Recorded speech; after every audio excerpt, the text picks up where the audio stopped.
Amma, it's good to see you. It's wonderful to be able to be here with you all. I'm excited for this conversation and looking forward to spending some time with you all to just kind of share not only my own thoughts as we're having this conversation, but the thoughts of our illustrious panel here. So without further ado, I'm going to give a brief intro of each of them. And then in the order that I introduce you all, if you would also then just sort of expand on my brief intro of who you are, and then we'll jump into our discussion. So joining us today, we have Tonia Bowie, who is the Commissioner for Montgomery County Commission for Women. We're also joined by Ashley Gabb, who is the Director of Supplier, Inclusion and Diversity at the Estee Lauder Companies, and Terrance McRae, the HR Business Partner at KraftHeinz. So thank you all for joining us for this important discussion and to share your knowledge with the folks that have tuned in today. And so Tonia, why don't you kick us off and tell us a little bit about yourself? Thank you so much, Lisette. Good evening, everyone. I'm excited to be here. As Lisette mentioned, I am Montgomery County Commissioner for the Commission for Women, and I happen to study gender at UC Berkeley, so I was able to build my two loves. And I currently, in my day job, I am work for the television unit at Montgomery County Public Schools in Maryland. And so I'm also a communications specialist by trade, and I've spent 15 years of my career almost working in the public sector, in government, on Capitol Hill and state legislature, and I've worked on political campaigns as well, and have done 5 years of federal government consultant. So I've been in this space for a while doing public policy work, and I'm excited to share my experiences with you all, and I'll kick it off to the next speaker. Thank you. So hello, everyone. I'm Ashley Gabb, very excited to be here. I'm currently the Director of Supplier Inclusion and Diversity at the Estee Lauder Company. So what that means is I make sure that we spend with small and diverse businesses and that we have equitable participation in our supply chain. We talk about careers, so I'll give you a little bit of my journey, and it's been all over the place. I started my career in public relations and communications and marketing for higher ed. So for the first historically Black university, which is also my alma mater, Lincoln University. Then I went on to study in China for 2 years and get my master's there in international relations. Then I went on to work for financial services and did marketing there. Then I shifted into the procurement organization at HP Inc. And I did their communications, but also started leading their supplier diversity. And now I'm in procurement. So when we talk about careers, there's no one path you can take it. I think I'm kind of a testament to that. So very nice to meet you and talk to you a little bit more about my path. Great. So I'm Terrance McRae. I am currently the HR business partner at KraftHeinz, who's supporting the senior vice president of our selves at KraftHeinz. Actually, third week in my job. Previously to that, I was at McDonald's Corporation, where I was also an HR business partner, supporting our global technology function. So about 12 years in HR, a little over 12 years of HR. In a nutshell, what my job is, when I say HR business partner, many people are like, okay, what does that mean? I really will help and support our senior executives in the organization to talk about talent and performance and how to cultivate their team and build culture to help them be productive. But again, over 12 years of HR, I too, similar to Ashley, went to Lincoln University. That's where her and I have met before. And so we matriculated through the Lincoln University. Lived originally from Philadelphia, relocated to Washington, D.C., where I went to grad school, spent about 10 years before actually relocating to Chicago. So that's where I currently reside since 2019. And that's a little about me. So I look forward to sharing a little bit more and answering any questions today. And I hope to provide any guidance or advice to you all as you matriculate through high school or looking through college and grad school. Awesome. So thanks everyone for those great introductions. I was kind of thinking about sort of the format of our conversation today, and I know we have some things that we definitely need to talk about, but I thought it would be fun for us to start with some rapid fire questions just to give our audience like a little bit of insight into you, sort of separate from what you do, more like about who you are and and less like about what you do, right? So let's start by talking about favorite color, 1 word or 2 word. What's your favorite color? And in any order, right? So just shout it out there. Green. Red. Purple. Okay, awesome. How about, are you a morning person or a night person? Neither. I'm a night- In between. I'm a night owl. Such a morning person. Me too. I'm totally a morning person. Favorite season? Autumn. For sure, fall in New York specifically. I'm a summer baby, so it's the summer. Fall definitely wins for me, hands down. How about, well, I think everyone actually said where they're located already. So, but maybe we'll switch it up, and instead of saying your current location, your favorite location that you've lived. California. I grew up in California. I'm from Brooklyn, and I'm like Brooklyn all the time, always. And I'm back home again. I've lived at quite a few places. For me, DC. Okay. Mine was Columbus, Ohio, in case anyone was wondering. How you feeling right now?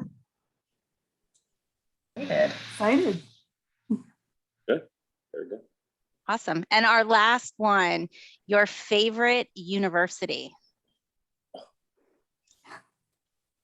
I'm a Cal bear. I UC think Berkeley. me and Ashley have this. University. I think we outnumber Lincoln University.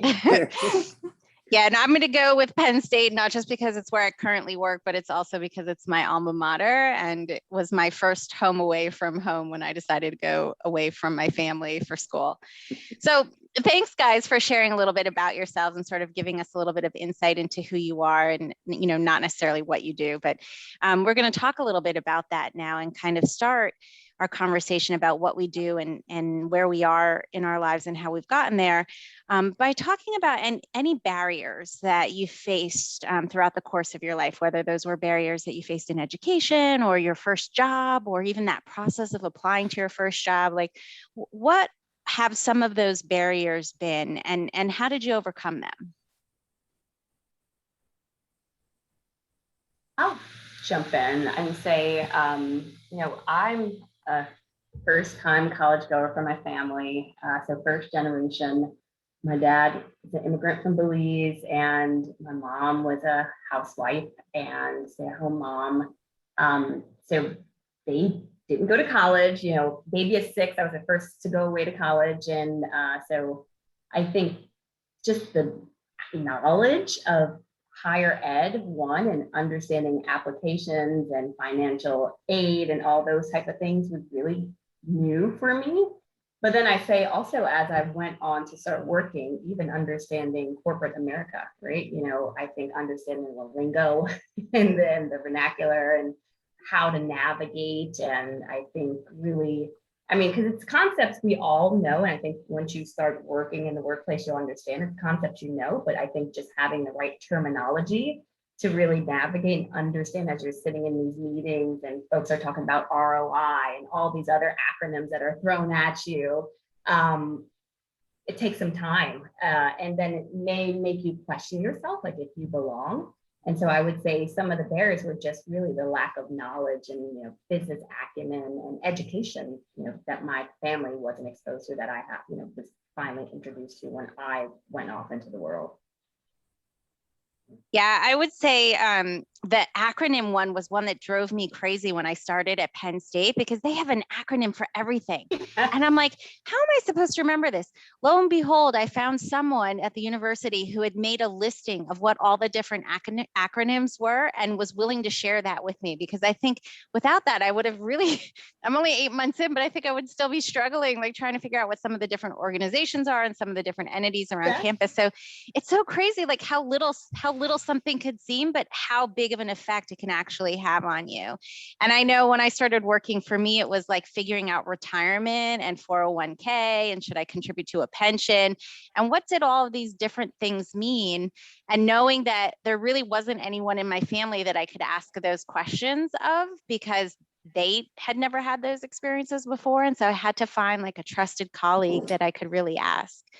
Tonia or Terrance, how about you? Anything you'd like to share? Yeah, I could start. I grew up in a predominantly low-income Latino community. I'm the daughter of political refugees from Vietnam, and I recognized inequity in high school. And I think I didn't realize, coming from an underachieving school and being the only person in my class to go to UC Berkeley, how I wasn't as prepared as my peers at UC Berkeley. So that was an eye opener for me, and you know what it meant to be a good student. And my roommates came from like the top high school in California as well, so it really was an eye-opener. And while I wasn't the best student, I learned to navigate that by participating in a lot of extracurriculars, and I tried everything. And I loved women's rights was an issue that I cared about, and I did activist work. But at the same time, communications was my backup, and I wanted to be a journalist as well. And so I worked on the newspaper, and then I was like, okay, I love to write, but I can't do this. And then we were the generation where social media started to evolve, and YouTube became this thing. And we launched the first, with a group of students, we launched this first online television station. And so who knew that, like, now, 15 years later, I'm working at a television department for a public school system, and to be able to bring it back, because I did not anticipate, I thought I'd have a long career in public policy, but I think working for the school system and working in a communication space, I'm still able to bridge my background in public policy. I also received I have a master's in public policy. So I'm able to just bring everything in full circle. I think the biggest barrier for me, I think I was very fortunate that, in addition to Ashley of going to Lincoln University, both of my parents went to Lincoln University. So the legacy of that, but leaving the household and moving out on your own to figure out, okay, I'm going to grad school, I'm trying to find a job, I want to separate myself from my family of saying I could be independent. Those hurdles of learning and understanding your own personal finances, how to budget, how many credit cards should I have or shouldn't have, and understanding credit scores and all of that while balancing grad school and balancing the entry level of job and trying to claim your ground or stake because you're a new guy, or you're the young person, a part of the team, and having to kind of build up your knowledge of a company and how you need to maneuver was definitely a big challenge. Even being in HR early on, we were the ones of understanding the 401k and all the benefits and so forth, but it was still trying to become knowledgeable and build and not be afraid to speak up, and being able to kind of say, I aspire to be great. Those first couple of years outside of school are going to be was a challenge, and I think what overcame that was my determination and focus of just trying to say, hey, I see an end to this. Thanks for sharing that. Tonia, I'm going to ask you a question. You mentioned, heading out to UC Berkeley and, sort of recognizing when you got there that, maybe you weren't like everyone else, weren't as prepared as everyone else. Did you have a moment when you got there where you felt as if like you didn't belong, like you shouldn't be there, like you didn't deserve to be there? You know what I mean? And if so, how did you figure out how to navigate that and deal with that to overcome and be a successful student and graduate? Yeah, the first 2 years were really hard, and I think being in the space of gender studies, there's a lot of camaraderie and that network, and predominantly women in the major, and that became my support network, where I started to meet other women, where we would be in a community and space of safe spaces where we would talk about what was going on in our lives, and I leveraged that a lot. But the things that were always in the back of my mind was money oh my gosh, it's still so expensive to still go to school, even though it's a state university. I moved away from Southern California to UC Berkeley, and those things were always on the back of my mind. And like I had mentioned earlier, I leveraged a lot of my extracurriculars, and that's where I started to meet people who were like-minded, and they took these different career paths, and to convince myself that it was totally okay to not become a doctor or an engineer or a lawyer, and really channel like what my passions were. And so along the way, I met people who encouraged me to try out doing this fellowship in Washington, D.C., and I found my calling, to figure out like, okay, I think this is where I can write, and then I can advocate. So I think I just started meeting a lot of people, and I'm actually an introvert, so that was not very natural to me, but it was a skill that I realized that needed me to prepare for the real world, because they're not teaching you in school. I saw my peers, they spent most of their time studying, but I realized it wasn't the book smarts that was going to get me to Washington, D.C. It was literally the networking skills that I had to learn to pick up through all of my non-school activities.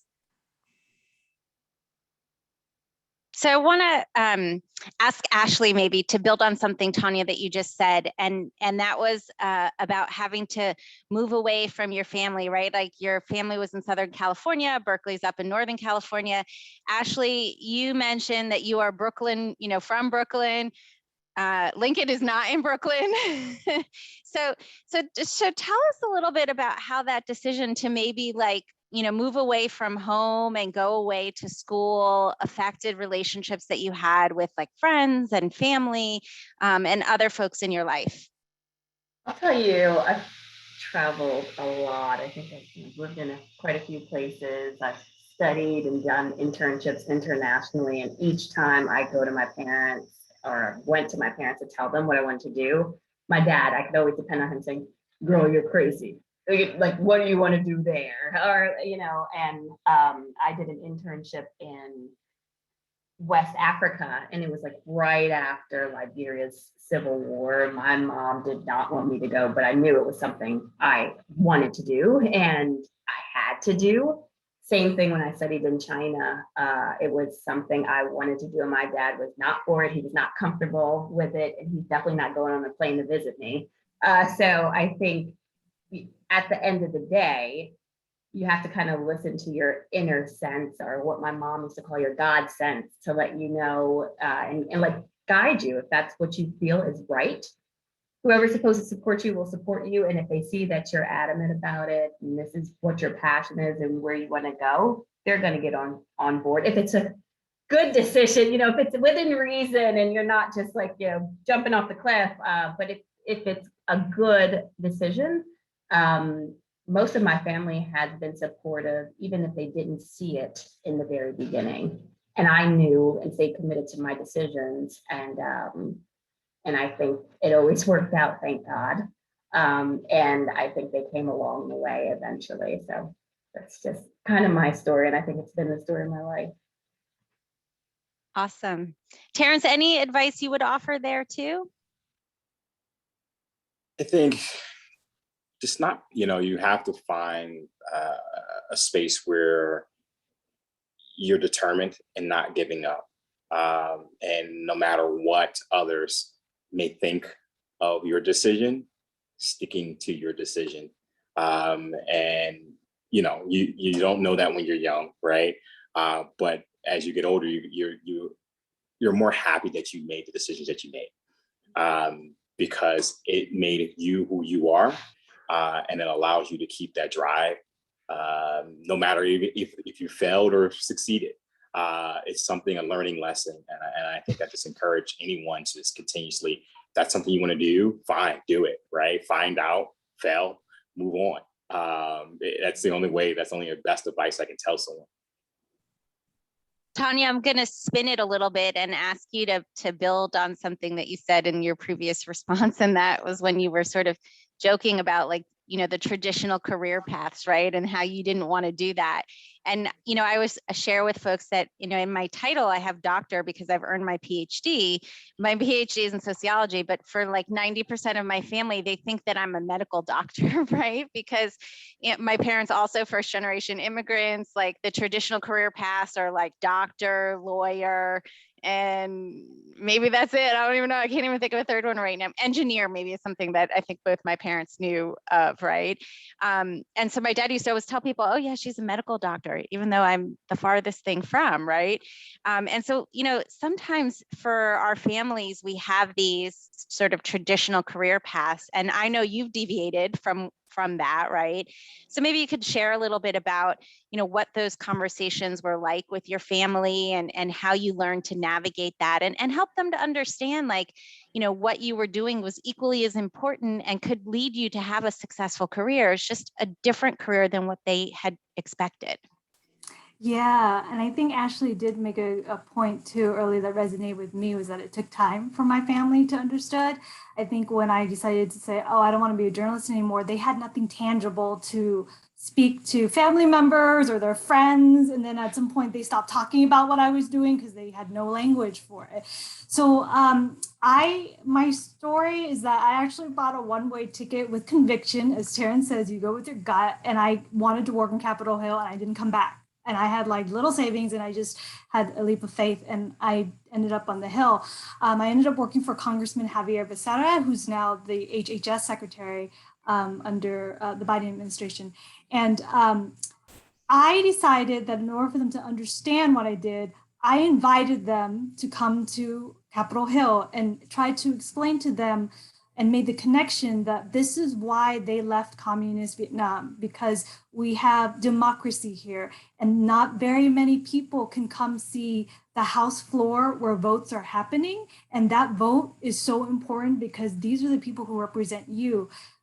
Whereas they came from a place that people were prosecuted for speaking up and to participate in politics. So I think for them to physically see it, made it transcended like the way why I was doing what I was doing and why it was so important, to a point where my parents had never voted for like many, many decades they lived here. And because of my participation in the political process, they voted. So that like changed, it blew my mind how just doing something so small like that, even though they got to spend time with me and it was so cool to see DC, but I think that then now they could go around and tell my family members and their friends, okay, my daughter works on Capitol Hill. I mean, at least they can say that. And it was just something for them to finally like express themselves in a way they couldn't, because I could feel the tension throughout many years of my career. Can I say something about that? Because I think that's amazing. Yeah, I think that's wonderful. And so some of the times I have to think, and most of us on this panel, I think maybe most in the room, like when you are like a first generation anything, or you're the first in your family to do anything, you have to recognize there's typically a reason behind that. And sometimes you have to go back and reach back to like share the knowledge, help people come along the way. Sometimes I realize I'm in these rooms where I'm really uncomfortable and I don't feel like I belong because I've never been here before. But more than likely, I'm in the room because I have to capture something that I need to take back and share with my family and friends and peers who will not be in that room. And so I think Tonia's story is kind of exactly to that point. She's helping her family understand and connect the dots that they probably would have never done, and help shift the behavior that probably wouldn't have happened if she wasn't in that room or made those career decisions or had that experience. So that's amazing. Thanks, Ashley. 100%, right? And Ashley, I think you hit it sort of spot on with that, right? Like it's almost like we have an obligation, right? For those of us that haven't had people who've come before us to be able to inform these experiences for us, like it's up to us to make sure that the people that come after us, aren't operating without that information, right? That they get the insight that we could have benefited from, when we were in their shoes, right? So we've got just a few minutes left, and I would encourage the audience to start thinking about questions that you might be interested in asking our illustrious panel here about things that they've been saying that, are coming to your mind that you want to know about. And when we, get to, about 6:50, so like just about 15 minutes from now, we're going to open up the floor to take your questions. I'm going to shift gears though a little bit, and I'm going to talk a little bit now, or ask some questions about diversity. And in part, how can we leverage the diversity that makes us unique and makes us who we are as a strength? Because I think sometimes folks sometimes see it as a negative as opposed to seeing it as a strength. So Terrance, why don't you give us your thoughts on that one? It's an interesting question. I will say to you, or I say to the audiences, you are a unicorn, right? And treat your diversity as that. Be it your walk of life, your religion, your race and ethnicity, you bring something different to the table. As I sit in many rooms where I support a lot of senior executives, and majority of the room are white men, right? And to be the only African-American male sometimes in the room could be intimidating early in my career, but I had to start to realize what I offered and what I brought to the table was that diversity in thought, and was to challenge them and felt comfortable in challenging them and changing the narrative, and then bringing others into the room and diversifying the room and saying, okay, where are the women? Where are the people of color? And challenging them to start looking at their teams differently and thinking and challenging their normal ways of I would say, the good old boys club. And so when you start to think in the matter that you are just, your difference is special, I think that's when you're limitless. And don't think about it as a negative thing and that it's going to be a boundary for you or a barrier. Think it as a positive. I say to yourself, say, hey, they need me, right? Rather than I need them, right? And so if you have that mindset, I think you will, your doors will continue to open. I can add to that. Unicorn's a good word. And I want to build off of that. And you said about or spaces of predominantly white men. I've worked on political campaigns, and it is primarily white men, and to be the only person of color in the room, and to be Asian, and to be a woman is definitely quite challenging to navigate. And I have been in places where I've been told that I don't belong in politics. And I think representation matters. And I think that not only it's about diversity, like among in your employer, but it's also bringing that diversity lens to public policy and looking at it, whether public policy is excluding groups, especially underrepresented communities unintentionally, but then also to help people recognize that there are pockets of communities that are not touched or heard or given a chance to speak. And I think that I'm bilingual, I speak Vietnamese. My biggest regret is not learning Spanish, because in a lot of my work, political campaign work, I do a lot of constituent outreach and working political candidates where it is important to reach out to minority communities, and here's why. And to have a bilingual effort and to make sure to think about, hey, if your voter constituent is like 20% Asian American, why don't we have translated materials in these Asian American languages? So I think there is added value to have what Terrance is saying, like being there and to have difficult conversations and to make them think about something that they hadn't thought about before, particularly when it comes to people of color. So my biggest advice to those who are bilingual, do not see it as like something that you should not be, don't hide it. That's what I'm trying to say. And at Montgomery County Public Schools, we actually have a language unit, and we do a show in 7 languages. It's like a 2-minute show every week, but we stopped doing it due to the pandemic. But I think that there are ways to leverage your identity and your roots and your language as well. Can I add to that just a little hook there, and to talk about the language? What I will share, if you are bilingual or several foreign languages, this is the HR guy talking. That means more in your salary, okay? The doors open a little bit more. You're able to travel. You're able to go to other countries. You're able to go bigger in global corporations because the companies such as KraftHeinz and McDonald's, their headquarters are just in the US, but they have other headquarters. And so it opens the door. So when you think about your career, make sure people know that. Make sure you're be comfortable because it definitely does add more than just diversity, but it adds to your own personal wealth and growth so that you can give back to your family as well. Yeah, I grew up speaking Spanish at home.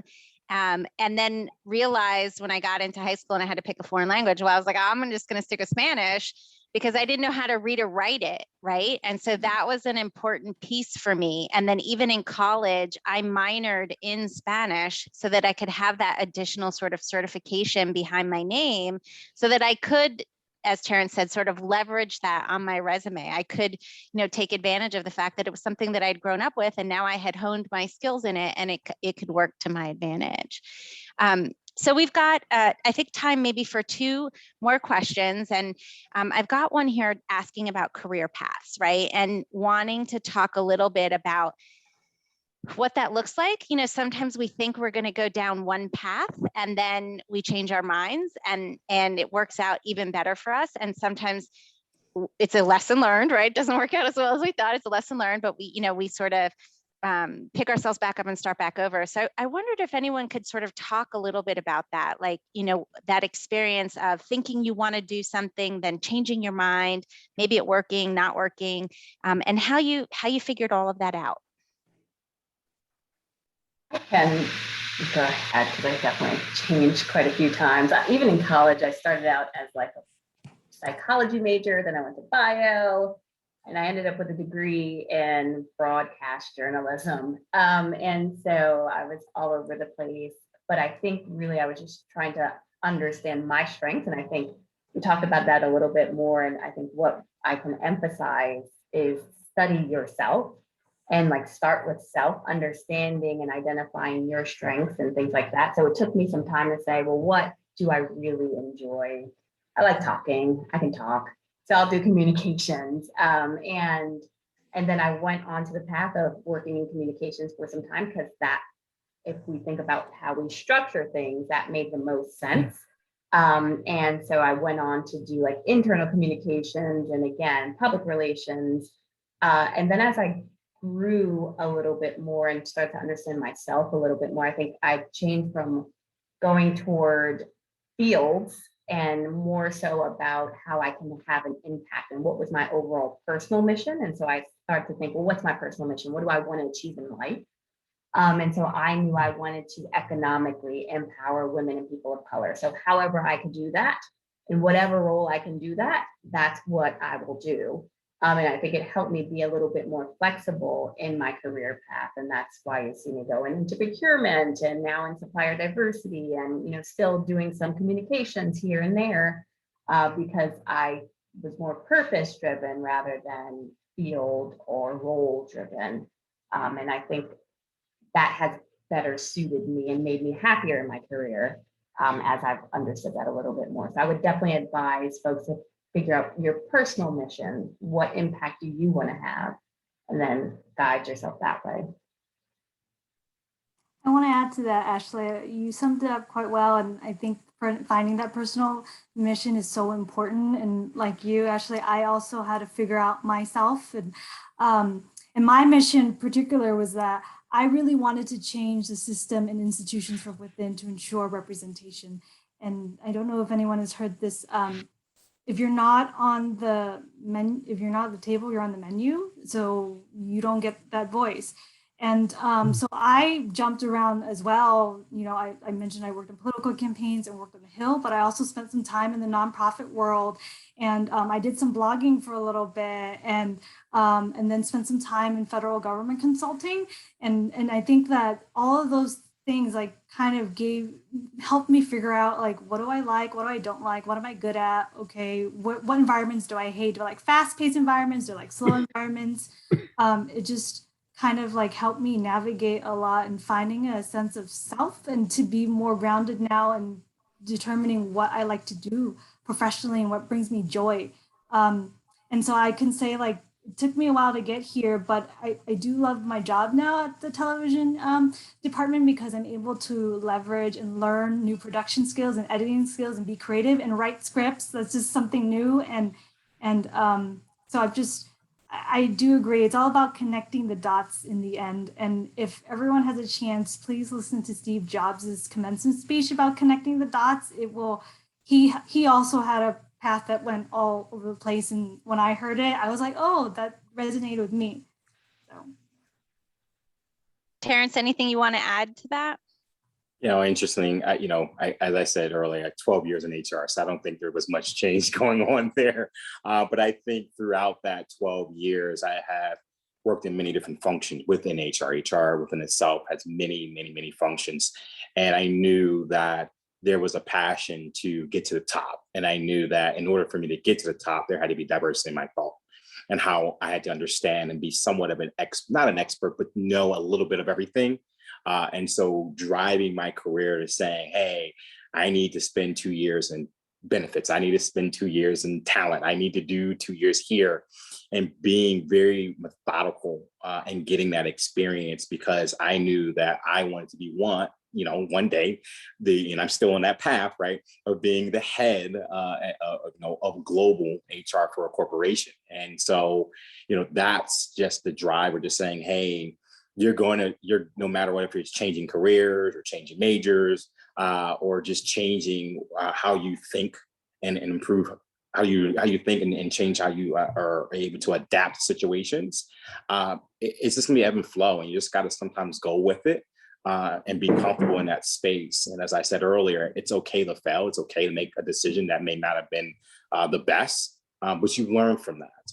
And you, as I say all the time, you build your scar tissue up, right? So if you know next time not to make a left, you make a right, right? And so you got to get used to it. And as you get mature, those decisions and the agility to make those decisions become much quicker. Yeah.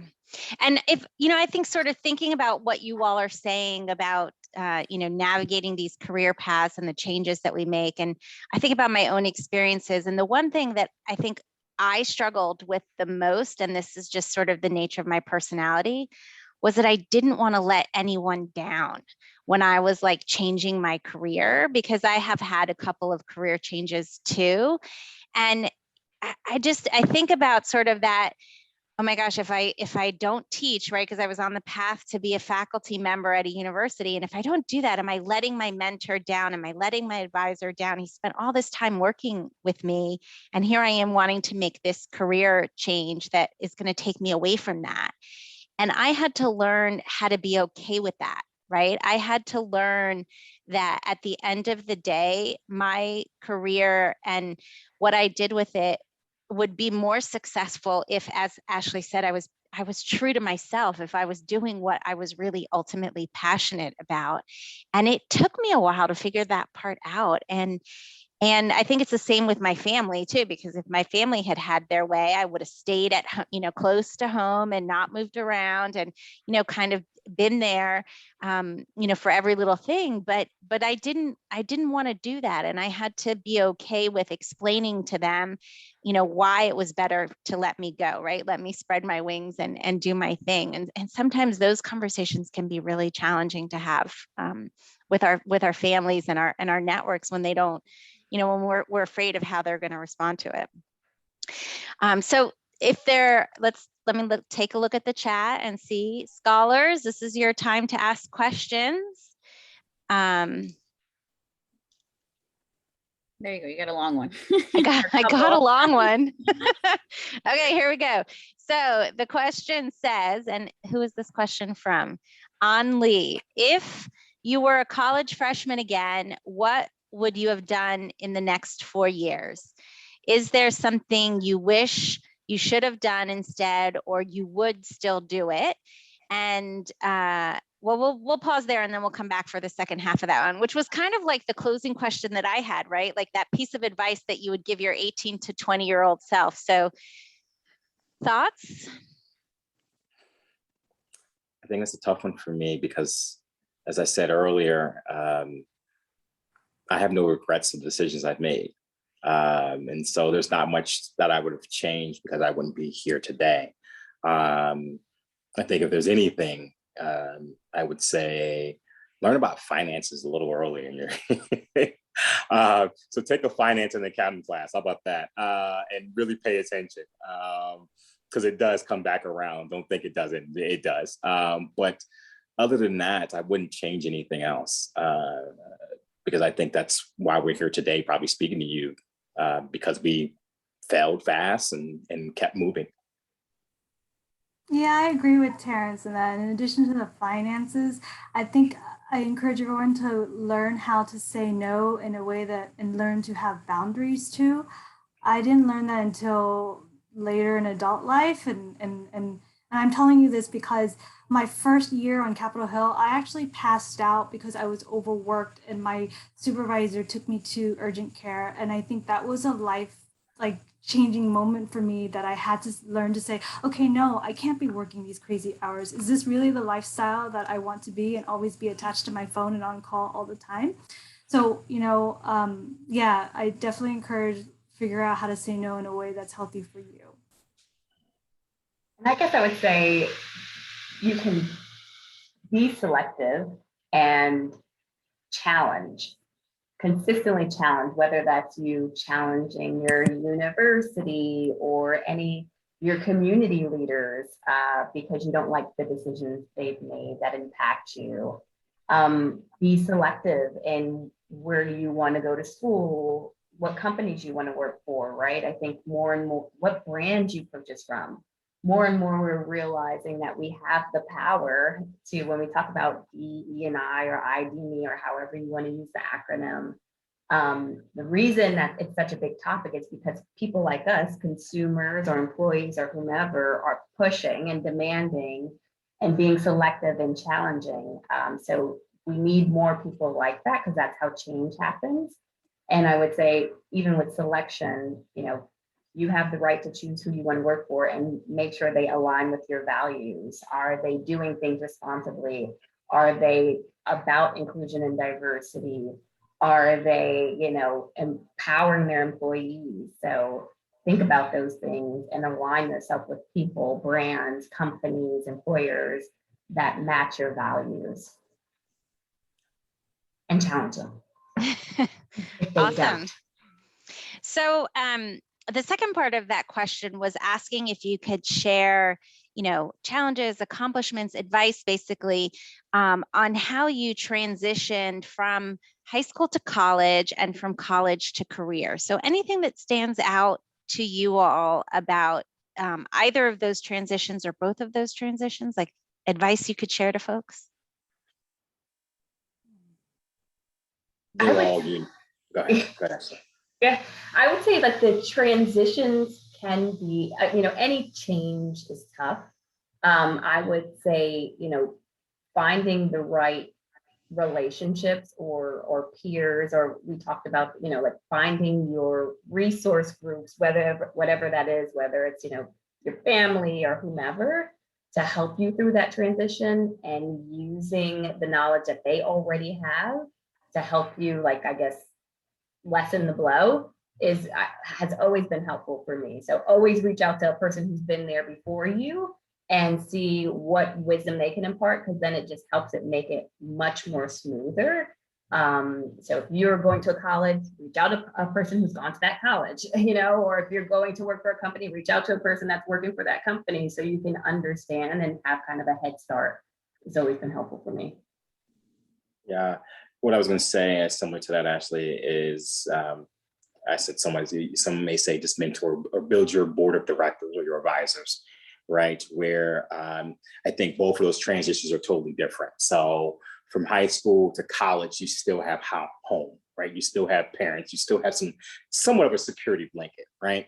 But when you leave college and going into the world, be it graduate school and working or internship and fellowship or whatever that might be, that still exists even today for me, in my career, where I have mentors in other industries and another across that I've met at conferences and so forth, and building my network to say, hey, have you experienced this? How do you deal with these situations? Or just even on a personal level, other family members or friends that are different points of their career. Because sometimes you can be successful all day long in your career or the shining star, but sometimes you need the gut check, and sometimes you need to ask someone else that's not within your circle. And so I think that's something that's going to be very important to you, and that will help you through those transitions. But I believe they're totally different, and because the accountability starts to shift to you as an individual person.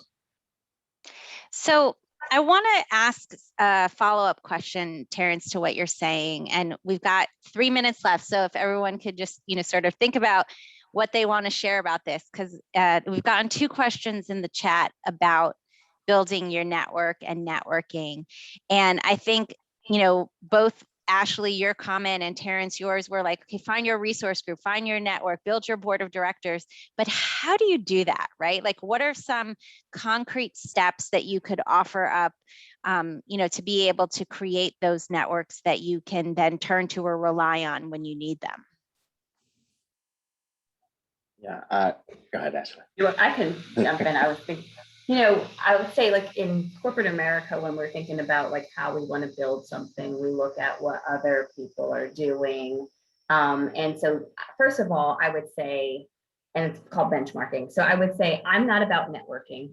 I'm about building relationships. I like relationships. And so networking, this is networking. We're talking now, but I may or may not remember what happened 2 years from now, because the relationship part is the constant engagement and follow up. So concrete steps. First, go out, you benchmark. If you want to really build a relationship or group or your resource group, go out and see who's doing the things that you want to do. And then build a relationship. So 1, reach out, connect, continuously connect. It's just like any other relationship. If a guy hits you up and he's only texting you one time, you're not going to remember him, you're not going to engage. But if he consistently engages you, then you're building a relationship. And so I think it's the same thing. You have to look at relationships the same way you would do in your personal life. Consistent touch points, meaningful conversations, bringing your authentic self. That's how you build a relationship. I think the only hook to that is to be bold as well with that relationship building. If you aspire to be something, whatever it is, a lawyer, doctor, find one, reach out to one that is, and you can start off with someone who is similar to you, right? Because if that's where your comfortability level is at. But I would challenge you to go even further to find someone unlike you, right? And to build a rapport with them to understand and learn what they went through. So it's okay. I remember my father, he wanted to be a sports doctor. And he randomly, he grew up in South Philly, randomly walked into a doctor's office, right? And talked to the sports doctor, who was a sports doctor to the 76ers. And he talked to him about, matriculating to school and et cetera. And now my dad never became a sports doctor, but ultimately he did a bold action and move, or just randomly walking into a doctor's office to say, hey, I want to speak to you about your career. And he was in high school. He was a senior in high school, because he was thinking about that's what he wanted to do. And so, interesting enough, I eventually went to school, elementary school, with that same doctor's son years later. And so it was full circle. So there was a relationship there that ended up cultivating of its own self, and actually one of my best friends to this day. And so that's just something you just got to do. You just act on it boldly. Yeah, and I want to add quickly, and I agree with Ashley about building relationships and acting boldly, as Terrance noted, but I want to add to that, for every person that you build a strong connection with, always ask them, who else should I be talking to that they might know? Because I think all of us here are all probably 6, 5, 4, 3, 2, 1 degrees of separation somehow, some way. I think that's how we're all here too. So just kind of putting in that mindset. Awesome. Well, what a great way to close out our conversation here, right? Getting folks to think about next steps and how do you do some of these things with some concrete action items, right? So thank you, Ashley, Terrance, and Tonia for joining us today for the conversation. And I'm going to turn it back over to Isabel. Yep. Thank you, all of you, for your time, for your knowledge. I enjoy hearing about your stories. I hope everyone else did too. Thank you for just being so vulnerable with us and opening up your space, your background, your experiences. I think that's really valuable. And I hope each of our students kind of takes that home with them and, you know, has a little bit of empowerment with them. So thank you each. Virtual round of applause. That was actually the perfect segue to what we're doing next. Let me remove your spotlight so you're not big and I can see everyone. And we can all see each other. There we go.